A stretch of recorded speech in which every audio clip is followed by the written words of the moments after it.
Stacey Abrams, you are known for many different things.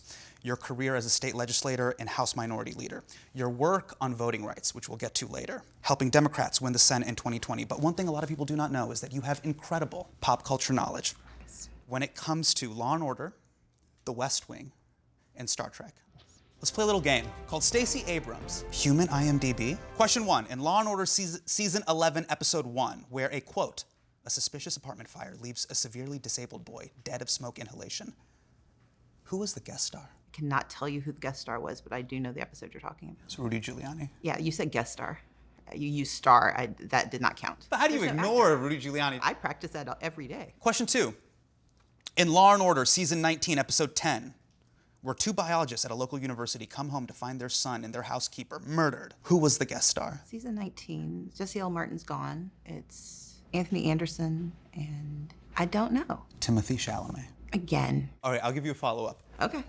What Chalamet movie is he hottest in? I cannot answer that question. Dune. I'm 50. I'm 38. He's 4.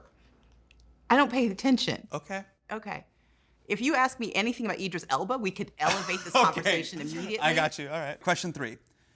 Summarize the plot of Season 3, Episode 15 of The West Wing, Hartsfield's Landing. Hartsfield's Landing is an episode about Jed Bartlett and how he comes to find who he will be as president. It is one of those moments where we learn how he engages as a president and how difficult it was for him to decide to want this job. I love The West Wing. What was the B story? Oh, that is, CJ Craig and Charlie start fighting back and forth and have a prank war. That's nuts. Yeah. That's fucking crazy. I really like TV. Welcome to Hasan Minhaj Doesn't Know, DNC edition. I spent the week here in Chicago and I got to see all the DNC stands. You know the people that I'm talking about, the type of people who own 8 lanyards and paid $1,000 to go see Hamilton. They were all there to see the neoliberal Avengers. Obama, Hillary, Uncle Joe, and Kamala Auntie. But I noticed one person was missing. Maybe the most consequential Democrat of the Biden administration who wasn't even in the Biden administration. I'm talking about Stacey Abrams. All of Joe Biden's most important accomplishments happened because of Stacey Abrams. The tax credit that cut childhood poverty in half, $35 insulin, minimum corporate tax, billions of dollars for clean energy. None of that would have happened if Democrats didn't win the Senate. And they wouldn't have won the Senate if Stacey Abrams hadn't spent years leading the charge against voter suppression and building an infrastructure to turn out black voters in Georgia. So I sat down with her here in Chicago to talk about voting, Law & Order, the TV show, and how to burn a Confederate flag in the nerdiest way possible.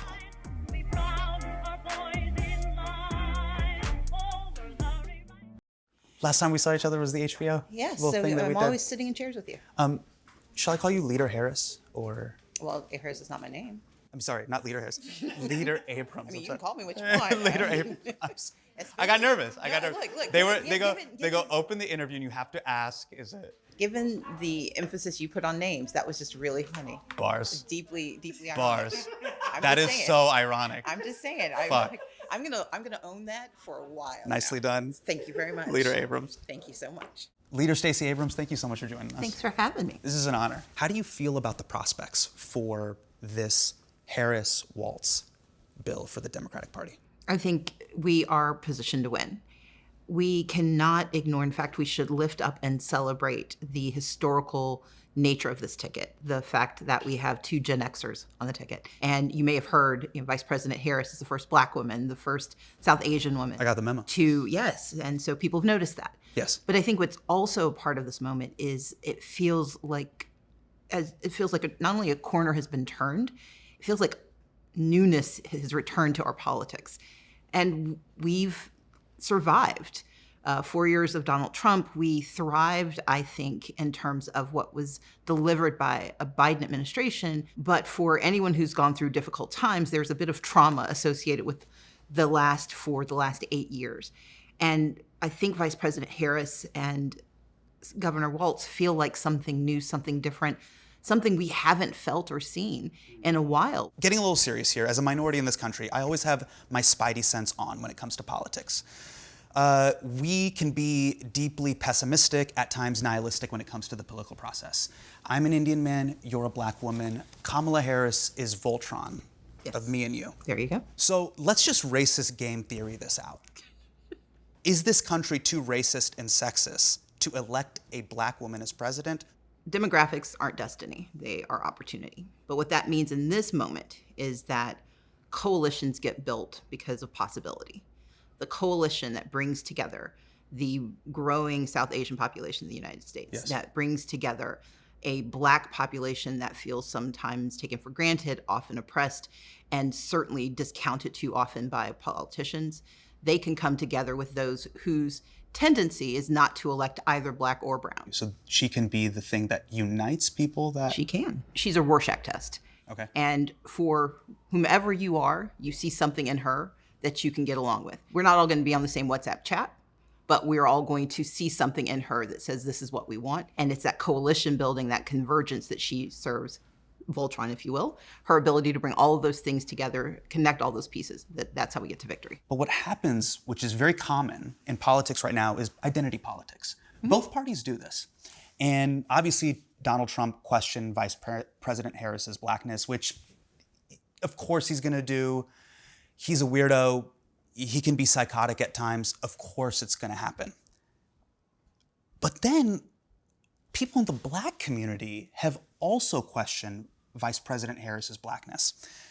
I did a scientific poll by reading the comment section of Charlemagne the God's Instagram page when Vice President Harris went to the Breakfast Club.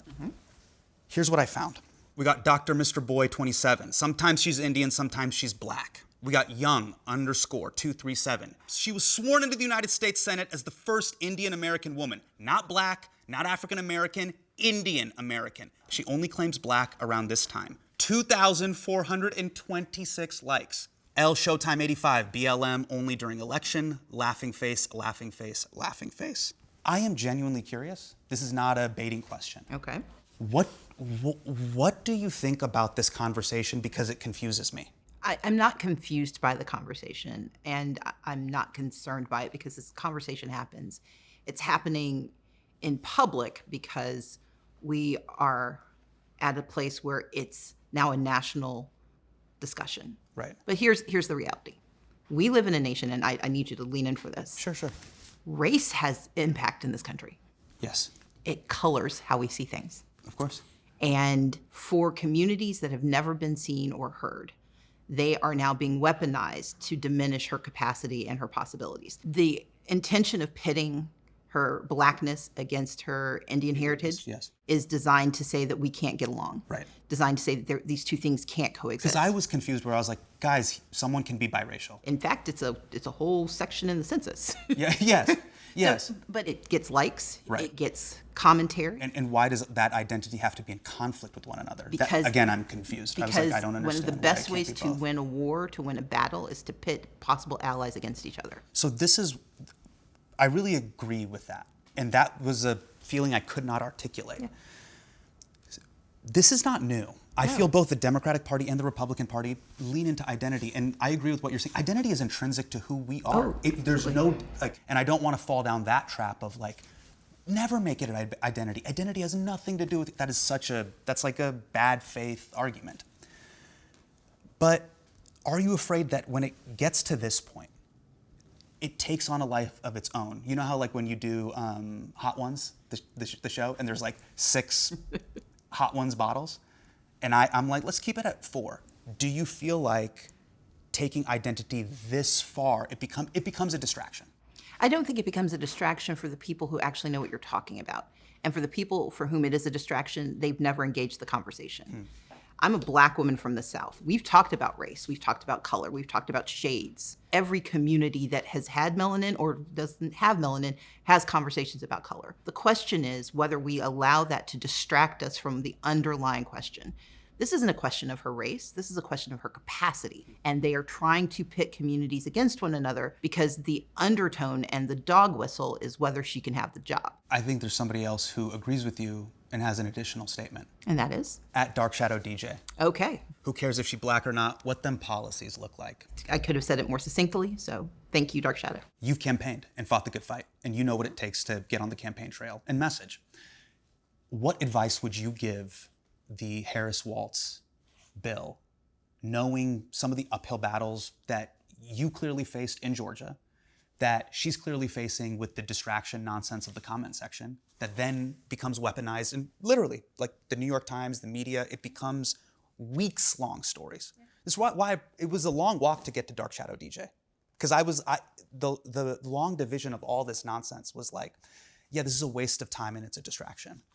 Do you have any advice for them, knowing that this is going to constantly be weaponized? Keep doing what you're doing. They have enjoyed a fairly steady stream of positive press because they're actually talking to people in the language and in the moment that people need to hear. And so I think that anyone who's telling you you need to shift your strategy and shift your tactics, that person should not be listened to, because what's working is that young people who didn't hear themselves are now hearing policies that appeal to them. What's working is that communities of color who felt that they were being shunted aside by the possibility of a Trump administration now see the possibility of regaining and reclaiming their space. Do not get distracted by the naysayers and the bots, because we can't always tell which is which. One of the things that they have been doing, which I don't know if this has been a strategy or not, but if you've noticed from a messaging standpoint, the Dems are coming out and now starting to name call, the way the Republicans did. Trump is weird, J.D. Vance is creepy. Why have these 8th grade insults caught fire? Sometimes insults work because they simply give voice to what we've already seen. Trump is weird. J.D. Vance has said and done some things that call into question whether or not you want him at your dinner table. I have a borrowed teenager, a niece who's lived with me since she was 14. There is nothing meaner than and an more 8th effective. grader? Are you kidding Good me? Lord. Whew. Like, you question 14? You question your personhood. You question your future. You wonder if you should just stay inside. You're talking about 8th grade disses? I mean, just there's a viciousness and a precision Yes. to their attack that leaves you questioning whether or not you believe in religion.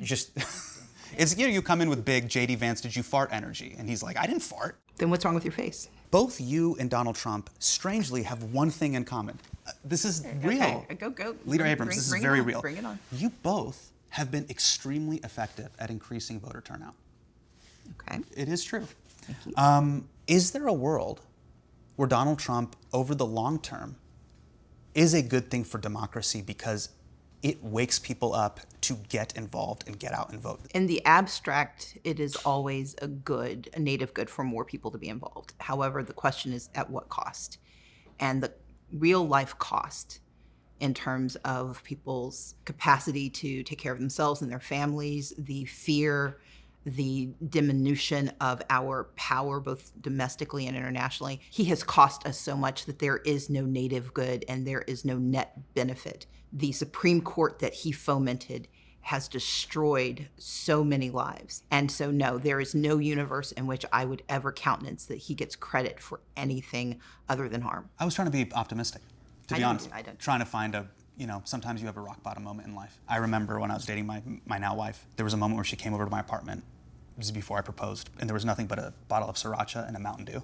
And my beautiful wife, Bina, saw that and goes, if you don't turn this around, I am not marrying you. And it was a wake-up call for me. On some level, maybe Donald Trump for voting was that Mountain Dew Sriracha moment of, guys, this could really go off the rails. Let's remember, Donald Trump is a symptom. He is not the disease. I live in a state where the current governor has been more effective at voter suppression than his predecessors in the 1950s and 60s. He, in a single day, purged more voters from the voting rolls than anyone in American history. The Supreme Court is ultimately the last word on voting rights. And as you know, that word has been no. How do you think about that part of the battle? Let's take a big step back. Voting Rights Act 1965 transformed America because it finally held states accountable for federal election protection. Mm-hmm. You had the right to vote-ish, but it, for the first time, said that certain states that had a history of bad action were now going to be held accountable, and even before they did bad things, they had to come and get permission. These bad actions are particular kind of things that pinpoint a particular community. Yep. Let's find a place where we can, for lack of a better term, jam them up and have them not participate in democracy. Exactly. So the example that I've given to, again, friends and family of mine when I talked about voting rights on the WhatsApp channel is, imagine if the Supreme Court or a state passed a ruling where if you own a cash-only business, you cannot vote. There'd be a lot of brown people that would not be able to vote. Like Edison, New Jersey would not be able to vote. A lot of people in Queens would not be able to vote. Jackson Heights would not be able to vote. I sometimes try to articulate when we talk about voter ID bills or these other sort of pinpoint things. So to your point, voter suppression is three things. It's, can you register and stay on the rolls? Yeah. Can you cast a ballot? Yes. And does that ballot get counted? The Voting Rights Act said that in states that had a tendency to stop you from being able to register or stay on the rolls, that put in place rules to stop you from casting your ballot because you owned a cash, Only business. Only business. Which are lovely businesses. Yes. Or that didn't count your ballot. They got it. They just didn't like the name they saw on the outside, so it fell in the trash.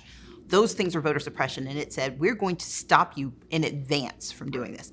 And if we think you have a tendency, we're going to give people the right to sue you to make you do better. Just for the quick Wikipedia entry, TLDR, what are these common tactics that are used to close voting booths in particular communities? If you live in a community where there's no bus service or the bus service is really slow and you only get 2 hours off to vote and they close the only place that the bus goes to, you can't vote. In Florida, they passed such extreme laws about registering voters that the League of Women Voters said it was too dangerous to register voters there because they would have to pay thousands of dollars in fines. The League of Women Voters, whose only job as women voters in a league is to help you get registered. Voter ID seems really innocuous, except that if you're Native American and lived in South Dakota, they passed a law saying you could only vote if you had a voter ID with your street address on it. But the county had to give you a street address, and they refused to give street addresses to Native Americans who lived on reservations. So you had an ID that could not have an address, and they passed a law saying you had to have the address, and so you were just disenfranchised. How are they able to get away with this? What is their core argument that gets this passed through the local courts all the way up to the Supreme Court? How do they do this? They claim election integrity, which basically means we don't like the people voting who are changing the outcome, so we're just going to say they're dangerous without any proof. How does this catch national attention? This headline of, there was mass voter fraud. The election was rigged. How does this happen? We've always had questions about elections. Yeah. And in this country, when you have questions about election outcomes, you have a few recourses, one of which is lawsuits. You sue to find out what happened. You ask for a recount or you challenge the laws, but we use the courts to determine what happened. Typically, the lawsuit is brought by the injured party, and often the injured party is either a voter who tried to vote and couldn't, or a candidate who thought the outcome did not align with what was reported. So let's think about what happened in the last few years. 2018, I stand for election. I work with thousands of Georgians to create a coalition of voters who look nothing like everyone that's preceded us. We add 800,000 new voters to the rolls, triple Latino turnout, triple AAPI turnout, increase Black turnout by 40%, get young people to vote. But we also face a phalanx of voter suppression laws uncovered by the Associated Press and by others. And by the time we get to Election Day and post-Election Day, we can actually prove a number of flaws in the election process. Well, when that happens, who can argue that this happened? Well, I was one of those people. It was my name on the ballot. And so I, along with a number of other folks, helped get people to file suit to say, not we're going to change the outcome, but we're going to make sure every vote gets counted. And I couched this as voter suppression because that's what it was. In the same process, I said, it's voter suppression in part because we had new people, new voices, new additions to the electorate that we weren't used to. And people noticed. So I take partial responsibility in lifting up the voting rights responsibilities and the challenges to voting in this country. Fast forward 2020, it worked. We were able to increase the number of voters in dramatic fashion, and the composition of those voters did not look like what people were used to. Well, part of the reason Georgia changed so much was that when we filed lawsuits in 2018 and 2019, they started fixing the things we said were broken. And so by 2020, we had one of the fairest elections we'd ever had because more people were able to vote. And so losing an election because more people got to participate is what led to the cries of fakery and the denial of the election. There is a very interesting Stacey Abrams lifelong political pragmatism that you have had. This is kind of like the perfect metaphor for your politics. In college, you helped organize the burning of the Georgia flag that had a Confederate flag inside of it. It was like the state of Georgia, and then it's the Confederate flag on the steps of the Georgia Capitol. But before you went to the steps of the Georgia State Capitol to burn the flag, you got a permit. Yes, that's me in the background. Yeah, that's you. That's you. That is Leader Stacey Abrams right here. And I believe this is an ashtray. Yes. To pick up the ashes. It was required if you had a burn permit. So this is both incredibly badass and incredibly dorky. It caused some concern among my fellow rabble-rousers when they... Where did this instinct come from? Because most people become pragmatic once they have a mortgage. So how did you have this energy when you held no assets? I'm the second of 6 children. We describe my older sister as she's the captain. The sister who's after me is kind of cruise director. I'm finance and logistics. Okay. When you've got to move 6 kids around, you've got to get things done. Someone's got to be the pragmatist. And often, if you want to do something that is crazy, you want to diminish the likelihood that you get caught, and you want to diminish the likelihood that you get in trouble. Mm-hmm. You're still going to do it. You just want to limit the variables. I was going to burn that flag. I don't need to go to jail. I have the right to burn the flag, so get the permit. Ladies and gentlemen, the Stacey Abrams playbook of protest. As we speak right now, there are thousands of people in the streets that are protesting what's happening right now in Gaza. Do you think those folks are following the Stacey Abrams playbook of protest? Protest is inherent in a democracy. We are required to speak out. We are required to lift up our voices and demand better of our leaders. That is part of our heritage. It is part of our obligation. How we do so is often determined by the response that we're getting. And there is a desperation that some people feel that they believe can only be met by not just civil disobedience, but criminal disobedience. I do not subscribe to that. I do not think that that is where we have to be. I believe civil disobedience exists for a reason, but I think that it is incumbent upon each of us to not only determine what we need, but determine the consequences we are willing to endure for what we choose. My father was arrested when he was 14 for registering Black people to vote in Mississippi. He understood that he was going to be arrested. He understood that he was likely going to face physical violence from law enforcement, and he chose the consequences. The challenge is making certain that whatever choices we make them with the full understanding that the consequences are not going to be alleviated just because of the righteousness of our belief systems. It is important that we validate the necessity of protest, but that we also recognize that we live in a democracy, we live in a society, and there's going to be a cost to what you do. There was a cost to what I did, and those costs will be paid. There's a big philosophical critique around protest in the past and currently in this country, but there's something that sticks with me, and it's stuck with me for a long time. There's this amazing quote, 1967, Martin Luther King Jr. quote. Every time you move to try to solve the problem, they will respond by saying, you're moving too fast, you ought to cool off, you should put on brakes. And they end up more devoted to order than to justice. As I've gotten older, I've come to really sit with that and really think about it. Anytime there are protests, Black Lives Matter, climate protests, protests over what is happening in Gaza, people end up focusing on the disorder and not the cause that people are fighting for. What are your thoughts on this long-standing discussion about order versus justice? In other words, just to put it in more simple terms, people, when they see protesters, they're like, why are you blocking the street? I'm trying to get to Target. We resist disorder because disorder forces us to pay attention to the context of what's causing our discomfort. Yeah. Justice should be uncomfortable because justice challenges what we believe we are entitled to and what we believe we've delivered, and it forces us to confront those who have never met justice head on. And so I will always stand on the side of justice. I think that there are steps you can take to make certain as many people as possible can pay attention to you. And sometimes that is by being orderly, it is by paying attention to the rules. But there are going to be moments where you take the risk of going beyond what order can or should allow. And we do so because what is on the other side is so much more important. What would you say? I'm a living representative of a community of people. A lot of us are descendants of the Immigration Act of 1964. So we are first or second generation kids. We are first or second time voters in our families.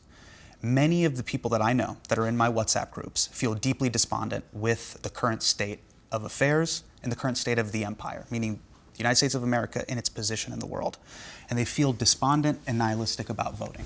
How should they and how should we think about engaging with democracy when things feel really dark and dire and downright depressing and fucked up? Voting is not magic. Voting is medicine. Magic happens when you want it and thus it appears. Medicine recognizes that you are living in a society of ills, of diseases, of cancers to our communities, to our visions, and the remedy is to vote. But that remedy sometimes is more bitter, more vile, more corrosive, it feels, than the disease you're fighting. Mm-hmm. And so we don't want to take it. Or worse, we curse the cure. My argument is that we've got to keep taking our medicine because the evil doesn't go away. The ills don't disappear after one swig, after one dose. And in fact, it gets more and more resistant. And so we've got to keep doing it because we're not just trying to get to better, we're trying to stop bad from getting worse. I see voting as medicine, and I take my medicine. I take my medicine even when I don't like it. I take my medicine when I don't think it's working. I take my medicine because to not take my medicine is to let the cancer win, to let the evil win, to let wrong win. And so take your medicine. To a lot of my friends that are actively participating in many different protests, the climate protests, Black Lives Matter protests, and the Gaza protests, who are staunchly saying the medicine isn't working and it hasn't worked. Don't tell me to use this type of medicine. I'm gonna try to find a whole new medicine. Or we're going to the people in power to say, we need a new recipe. Mm-hmm. Whatever the core ingredients of this acetaminophen democracy, it's not working. We need a whole new chemical compound to fix the problem. What would you say to those people? I would say that until you find the perfect cure, don't give up on what we know can make some progress. And that's fundamentally where I sit. Mm-hmm. Progress matters. We want solutions. I come from a family that has fought for solutions, but I also acknowledge progress. I got to be the first Black woman in American history to be a nominee for governor for a state in 2018. That was progress. It's terrible that it took until 2018 to happen. And Leader Abrams, it is wild. And it's even more concerning, it still hasn't happened. And the thing of it is that progress matters. Mm-hmm. So no, we have not solved any of these crises. One, I know it can be worse because my parents lived in worse. My parents grew up in Jim Crow, Mississippi. So no matter what I face, I know there are things that could be worse. But I also know there's no such thing as relative pain. The pain people feel today is real and relevant and it matters.